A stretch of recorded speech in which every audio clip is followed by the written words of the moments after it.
Olá, meu querido irmão, minha querida irmã, que a graça do Senhor repouse sobre a sua vida, sobre a sua casa, nesta ocasião em que nós estamos juntos para estudar a palavra de Deus e de dar continuidade, dar prosseguimento aos estudos que nós vimos fazendo nas últimas semanas, cujo título é Tudo nas Mãos de Deus, a fé como um estilo de vida.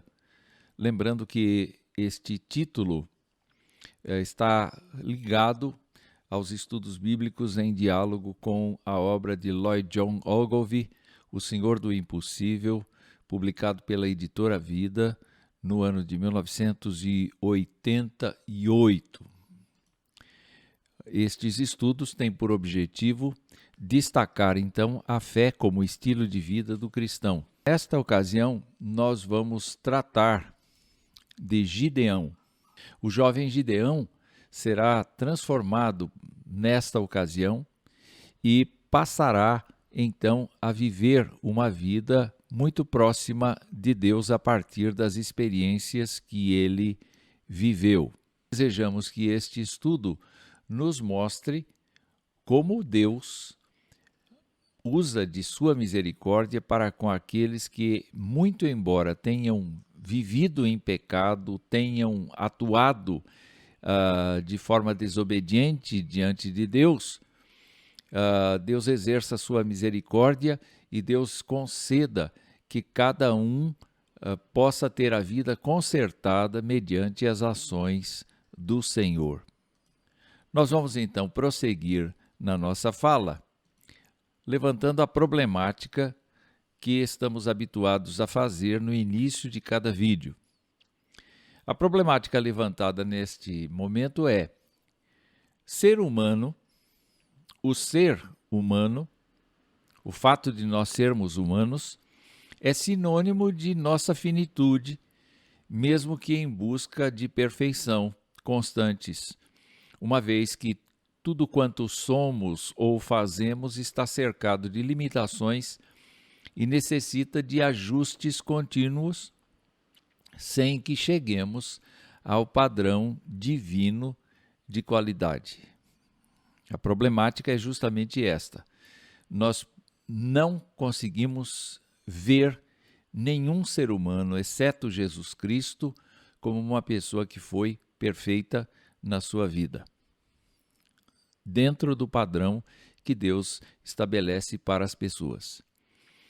Mas Ogilvie, no decorrer deste capítulo, acaba fazendo a seguinte pergunta, não com estas palavras, mas o espírito da pergunta está ali, no capítulo.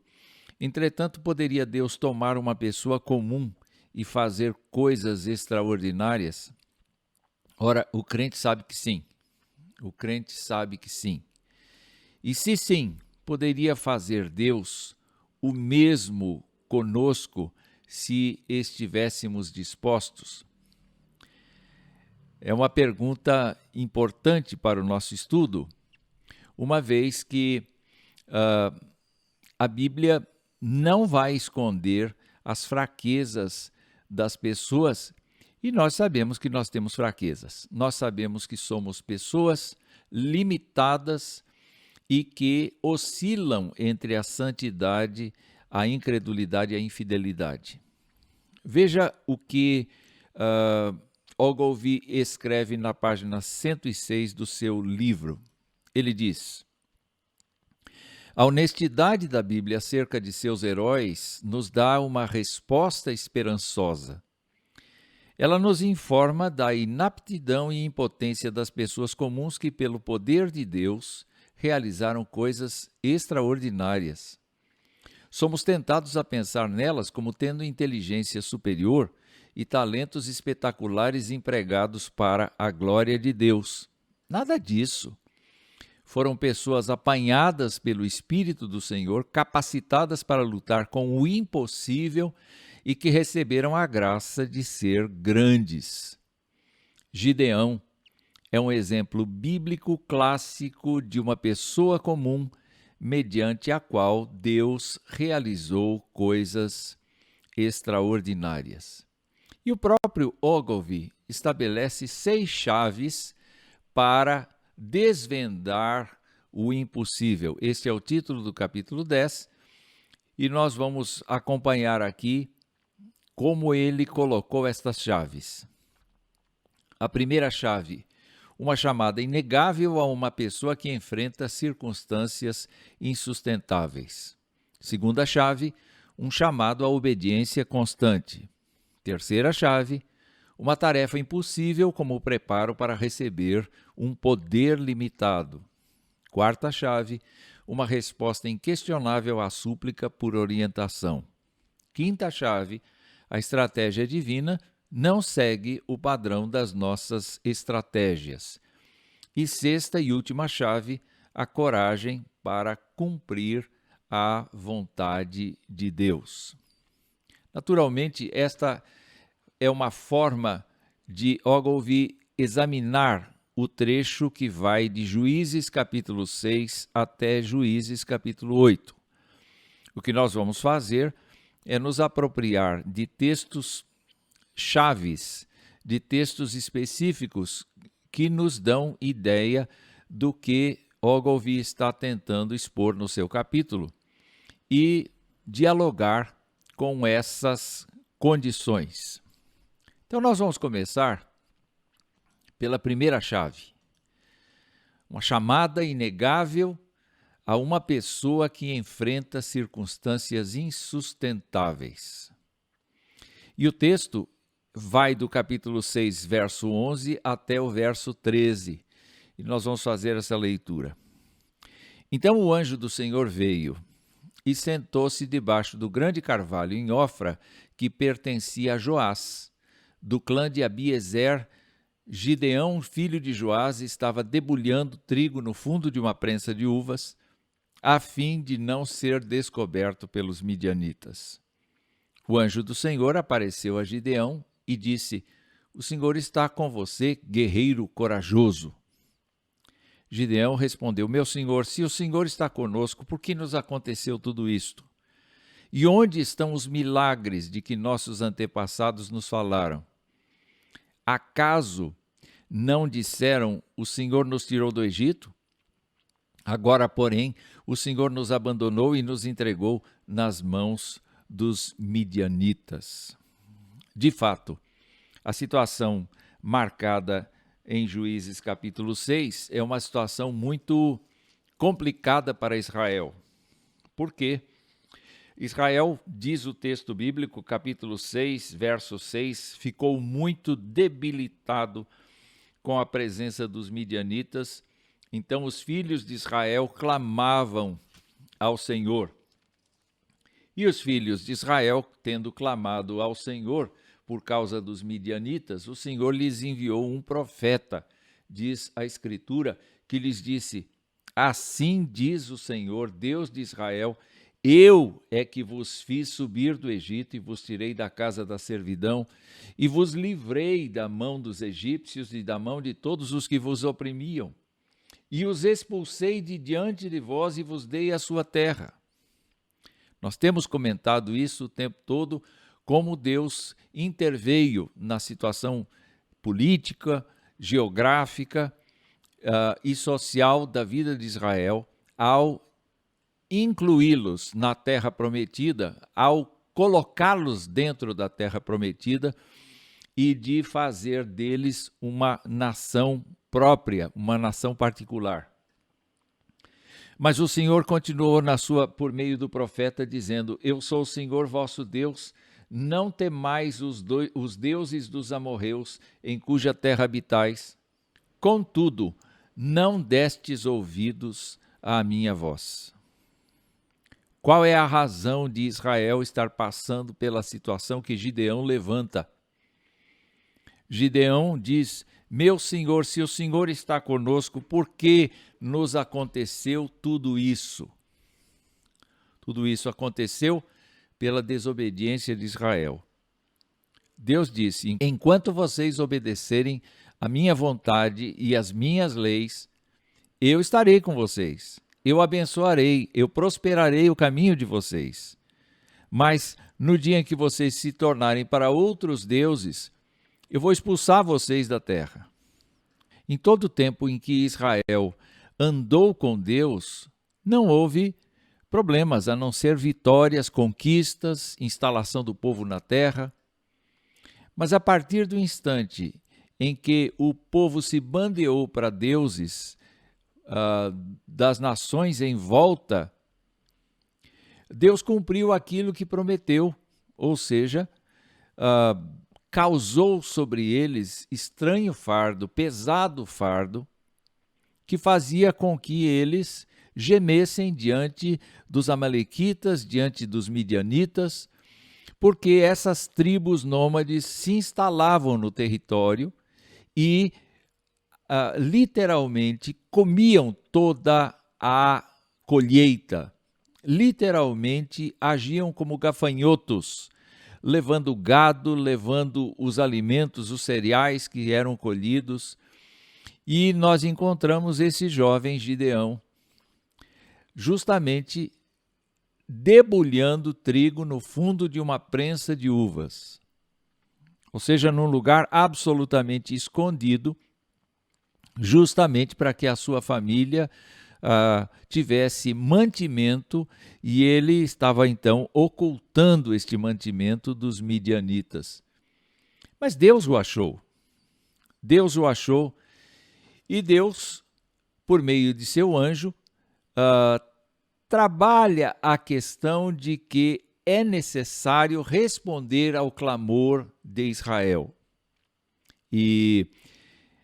Mas a dúvida de Gideão é de quem efetivamente não está acompanhando a ordem do Senhor de obedecer às Escrituras.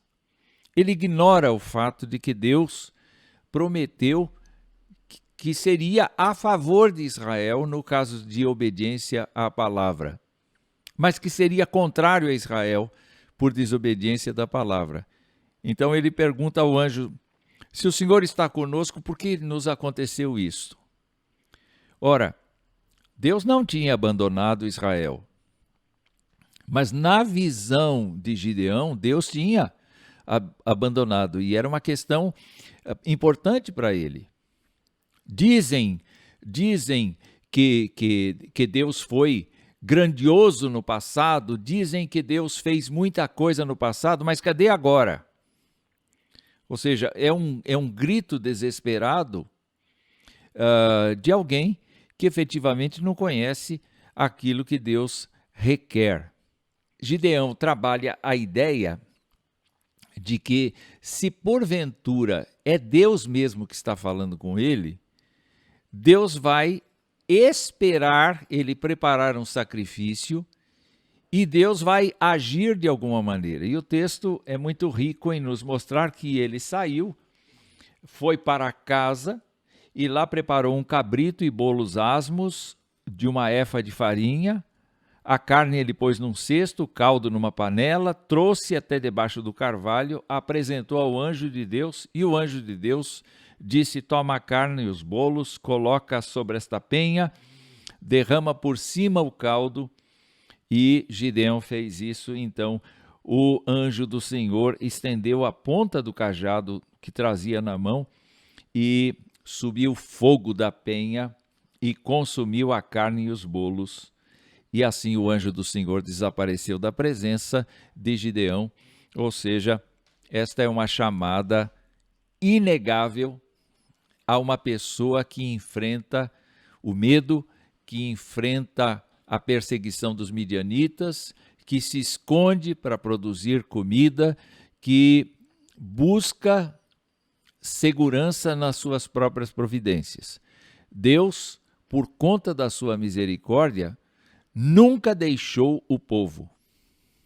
E por conta da sua misericórdia, encontrou em Gideão um moço até então tímido, um moço, não diria covarde, mas eu diria que ele não tem coragem de começar uma revolução.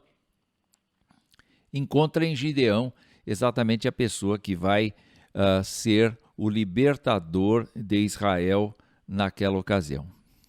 A segunda chave é que,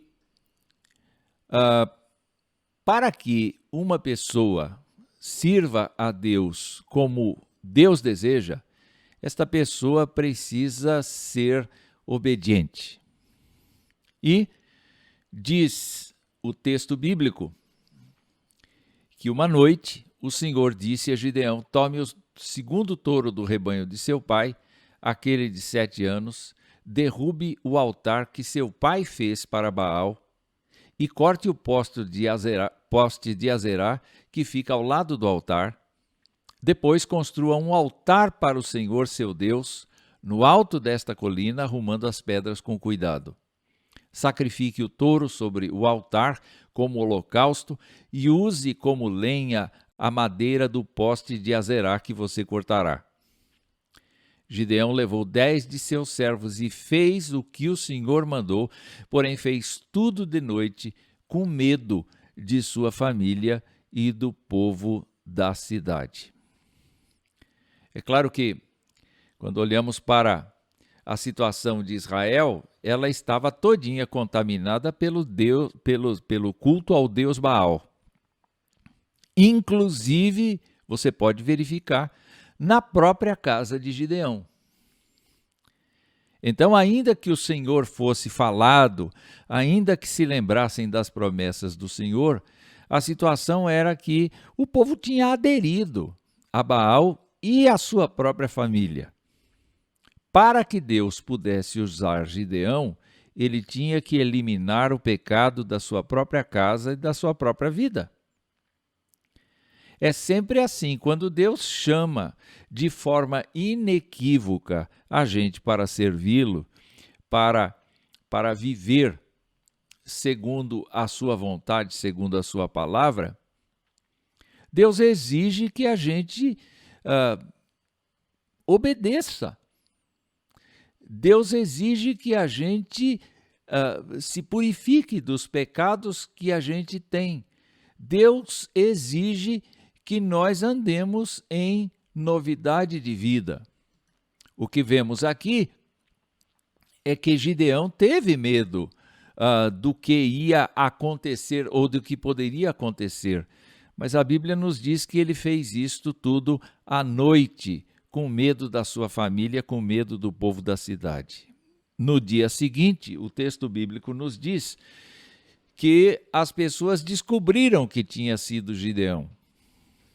E então foram pedir satisfações a Gideão, porque, de fato, havia sido insultado o deus Baal, que o que as pessoas criam. Elas clamavam ao Senhor para a libertação dos midianitas, mas ao mesmo tempo elas adoravam Baal e Deus não concedia nisso.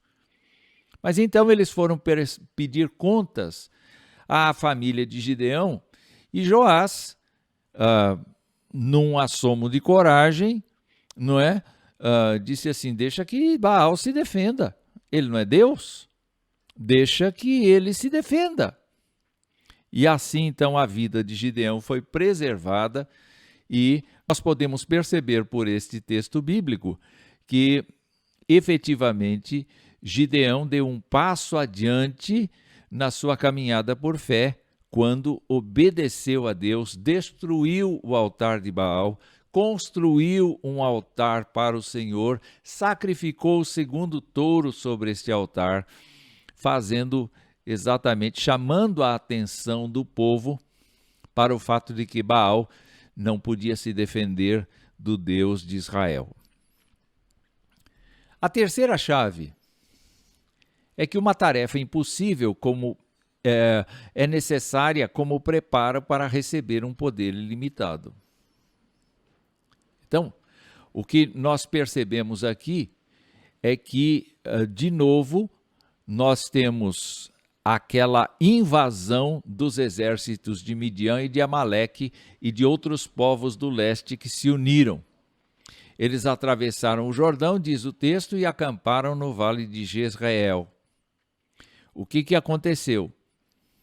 Gideão estava lá, Gideão havia obedecido a Deus, ainda que de noite, mas ele tinha feito o altar do Senhor, o culto do Senhor tinha sido inicialmente restaurado, e agora então a palavra de Deus diz que o Espírito do Senhor veio sobre Gideão, que tocou a trombeta de chifre de carneiro, convocando para a batalha, e os homens do clã de Abiezer o seguiram.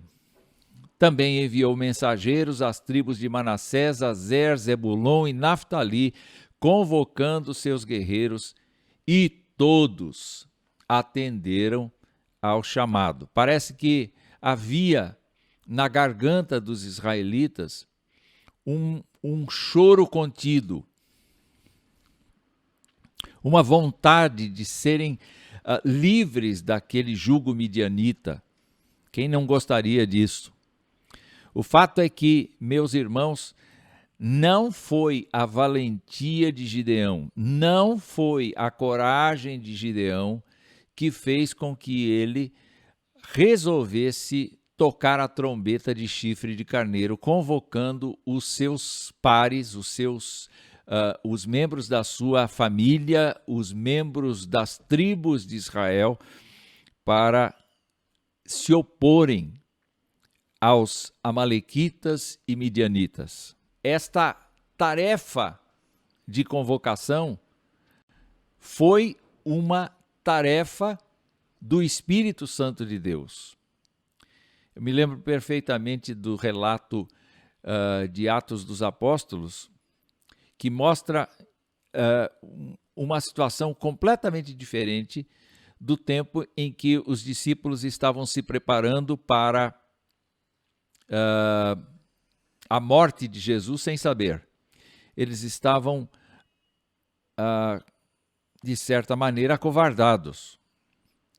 Mas quando eles receberam o Espírito Santo de Deus, eles se tornaram vigorosos, eles se tornaram desafiadores, eles se tornaram ousados. Uma chave para viver, para desvendar o impossível, é exatamente esta: nós sermos receptáculos do poder do Espírito Santo. Vamos nos lembrar que quando Jesus Cristo entrou na vida da pessoa, ela foi salva pela graça de Deus, mediante a fé, mas a partir dali o Espírito Santo de Deus passou a fazer morada na sua vida. E é o Espírito Santo quem encoraja as pessoas para viver segundo a vontade de Deus. O que aconteceu com Gideão foi, num retrospecto muito breve, que ele foi encontrado escondido, esmigalhando trigo num instrumento apropriado para esmagamento de uvas. Ele foi encorajado, ele foi exortado a remover o altar de Baal e construir um altar para o Senhor.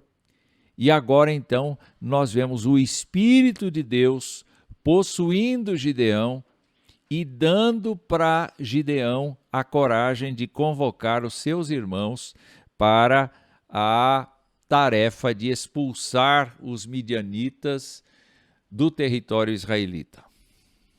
A quarta chave que Ogilvy aponta é que uma resposta de Deus que é inquestionável à súplica por orientação. Quando o Gideão quer saber como ele vai executar este trabalho de expulsar os midianitas, os amalequitas e as outras tribos que vêm saquear Israel, ele propõe a Deus uma orientação. Ele precisa de uma orientação. Então ele quer provas. É importante para nós nos lembrarmos, queridos irmãos, que Deus não fica irado quando nós pedimos ajuda no sentido de orientação.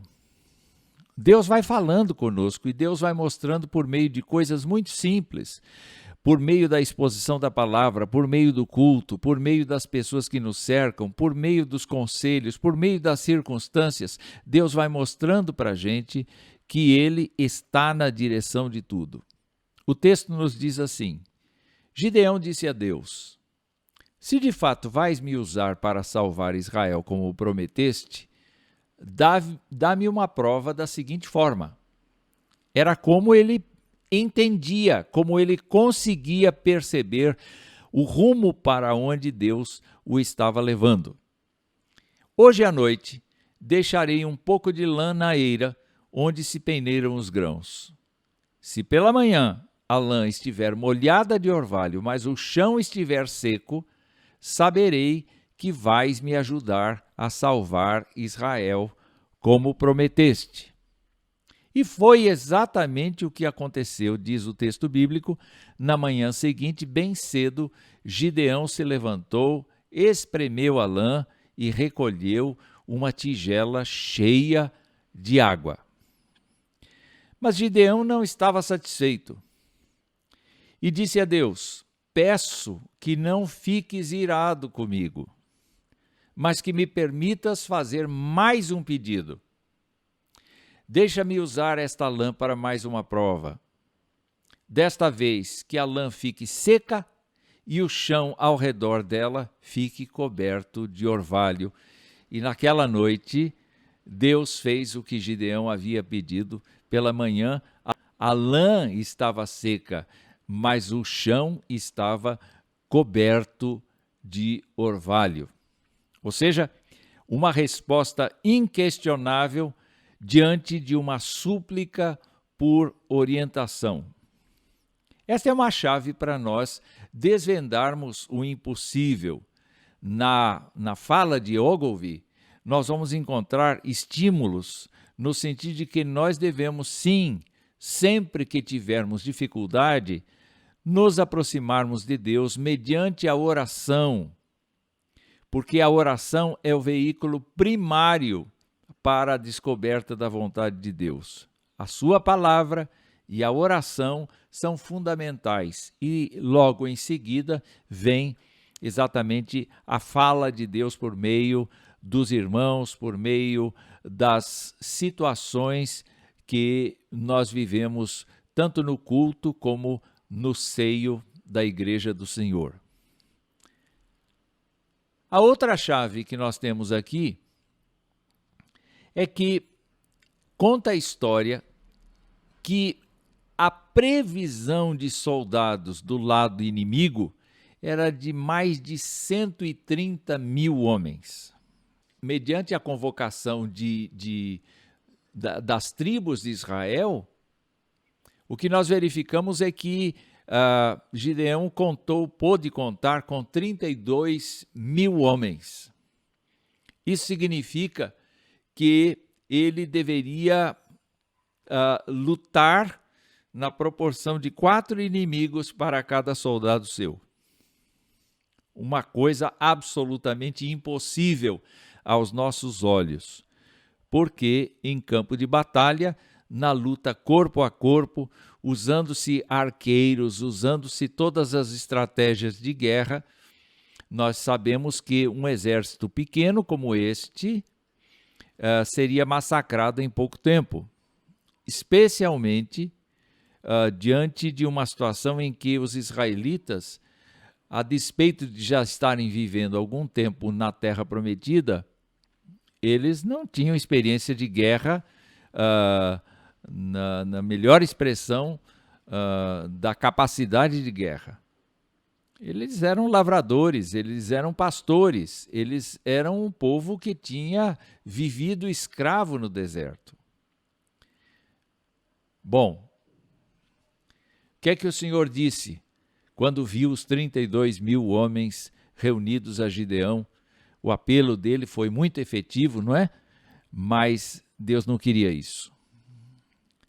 Deus disse a Gideão: você tem guerreiros demais.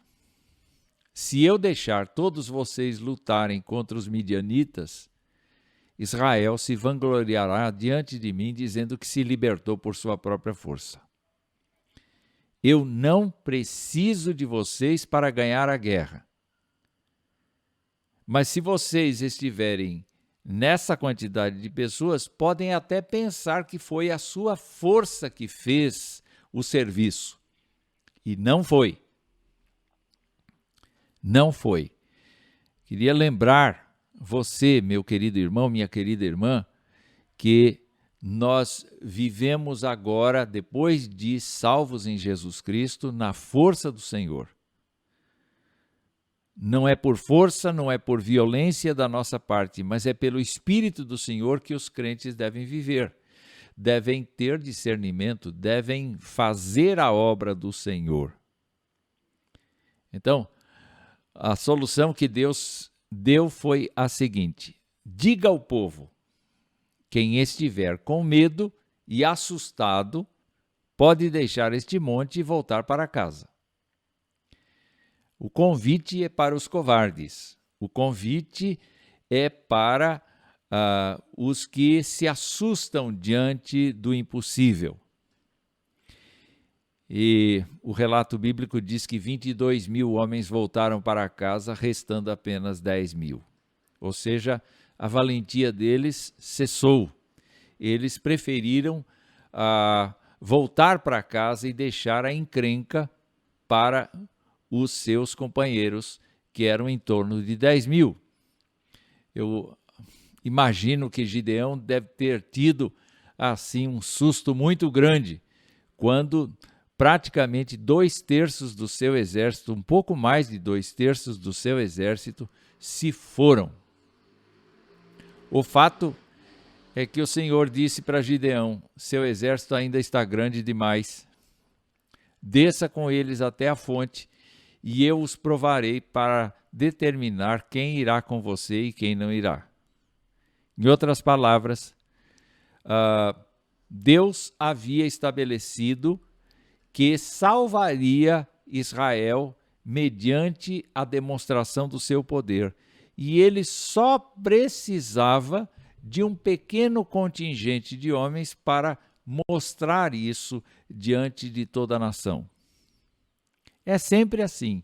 Deus usa pequenos recursos humanos para nos dar grandes bênçãos por meio da fé, por meio da dependência, por meio da obediência. Gideão não argumentou com o Senhor. Gideão desceu com os guerreiros até a fonte. O Senhor lhe disse: separe os homens em 2 grupos. Num grupo coloque todos os que bebem água das mãos, lambendo-a como fazem os cães. No outro grupo coloque todos os que se ajoelham e põem a boca na água para beber. Ora, esta posição de colocar a boca na água para beber indica que a pessoa não está preparada para ser tomada de assalto pelos inimigos. Na verdade, quem estende a sua mão, tira a água e traz a boca, sem perder a visão, sem perder quem está à sua volta, este é o soldado que Deus requer. E o que aconteceu? Eu acho que na medida que Gideão ia mandando os homens para a beira d'água, ele ia se decepcionando, ia se assustando cada vez mais, porque ficaram apenas 300 homens bebendo água das mãos, e os demais, todos, se ajoelharam e puseram a boca na água. Vamos nos lembrar, meus queridos irmãos, minhas irmãs, vamos nos lembrar que é Deus quem tem o poder de fazer tanto querer quanto efetuar. Deus sabia o que estava fazendo, Deus sabia como conduzir aquela situação. Quando Isaías, bem mais tarde, escreveu sobre Deus, ele disse: os pensamentos de Deus não são os nossos pensamentos, nem os caminhos de Deus são os nossos caminhos. Deus não age pela lógica humana, Deus não age pela capacidade humana, Deus não precisa da capacidade humana, Mas Deus faz os seus sinais utilizando seres humanos.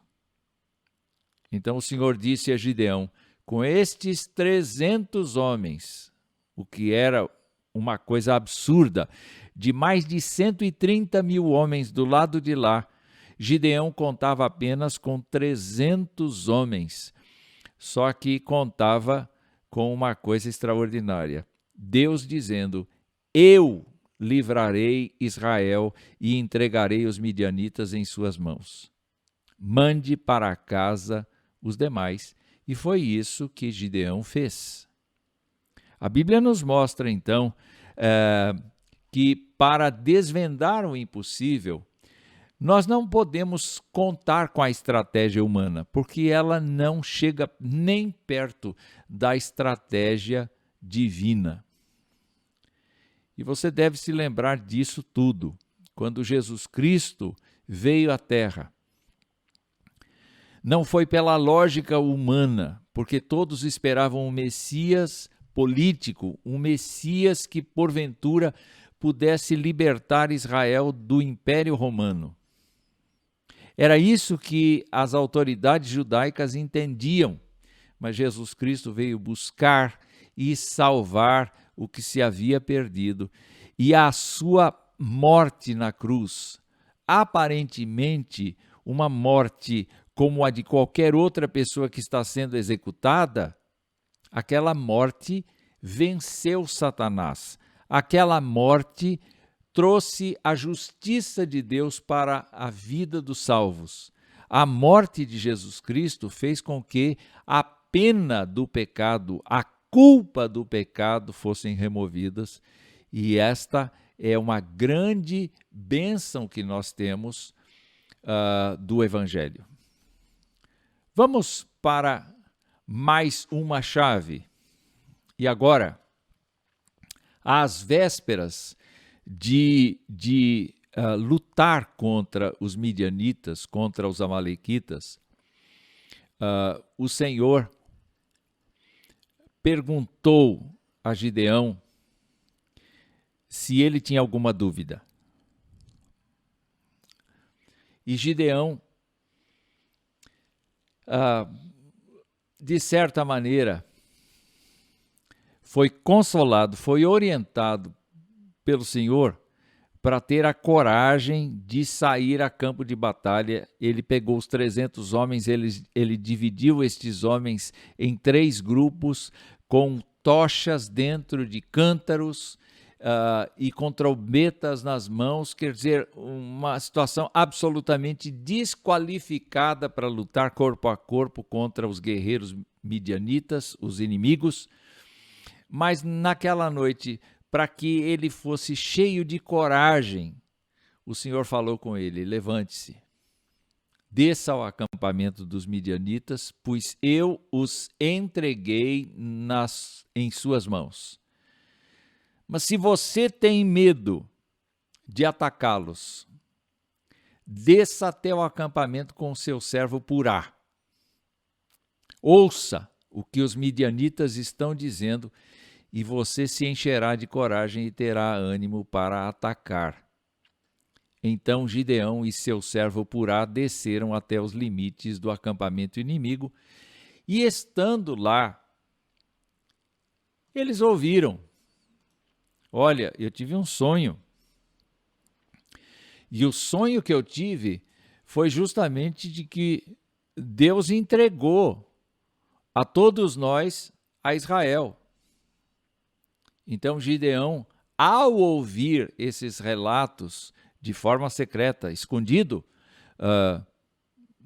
pela escuridão, ele voltou com a coragem de executar a vontade do Senhor. Ele voltou com a coragem de destruir os exércitos, e os capítulos seguintes de Juízes 7 vão mostrar exatamente como isto se deu.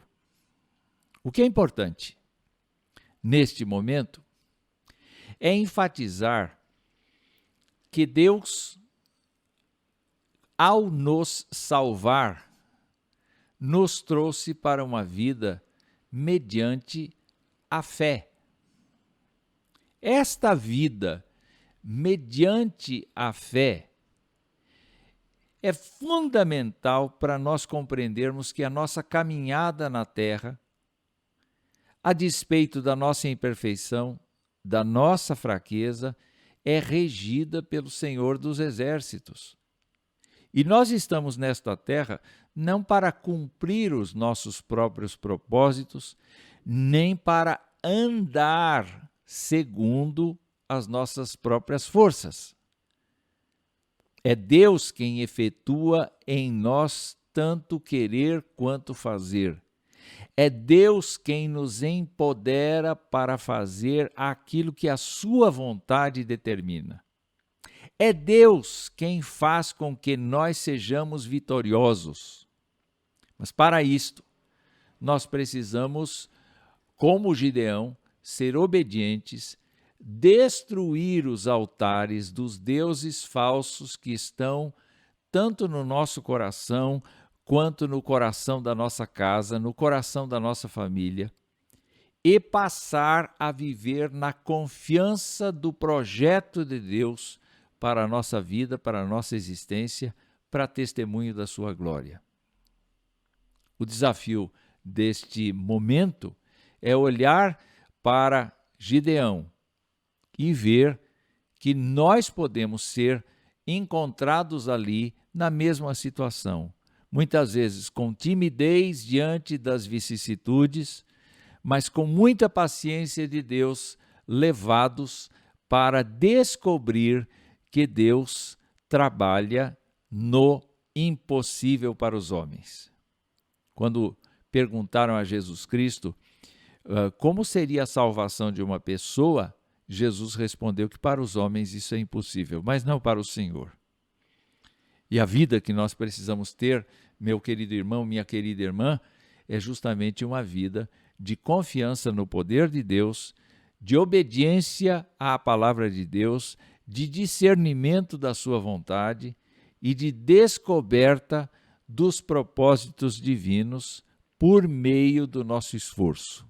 Então, ainda que sejamos fracos, impotentes, o nosso Deus não é. O nosso Deus é todo-poderoso e é Ele quem quer conduzir as nossas vidas. Vamos orar. Querido Deus, nós te agradecemos o dia de hoje. Como pudemos comentar, ainda que rapidamente, sobre a vida de Gideão, um herói da fé, um homem que dentro do seu tempo começou a vida se escondendo, mas abriu-se para obedecer a tua palavra, entregando os ídolos que havia na sua própria casa, convocando o povo e experimentando da parte do Senhor uma restrição, que era, na verdade, a restrição que permitia ao Senhor agir sobre o povo e por meio do povo. Nós queremos agradecer, ó Deus, porque o Senhor nos mostra que, apesar de nós acharmos que o Senhor nos coloca em situações de risco, como foi o caso dos 300 soldados apenas contra milhares e milhares de midianitas, nós sabemos, ó Deus, que o Senhor é sempre vencedor naquilo que se propõe a fazer. E nós sabemos que o Senhor prepara tudo para que nós executemos a tua vontade. Então, ajuda-nos a viver por fé. Dá-nos forças para perceber constantemente a tua direção. E, ó Pai, seja louvado, porque os teus filhos viverão por fé. Os teus filhos serão sempre abençoados se obedecerem à tua voz e andarem na confiança do Espírito Santo de Deus conduzindo suas vidas. Então, abençoa cada vida que nos assiste, cada família, cada lar, e assim o teu nome seja louvado, em nome de Jesus. Amém. O Senhor te abençoe e te guarde, o Senhor te conduza por meio da fé a grandes vitórias na sua caminhada cristã.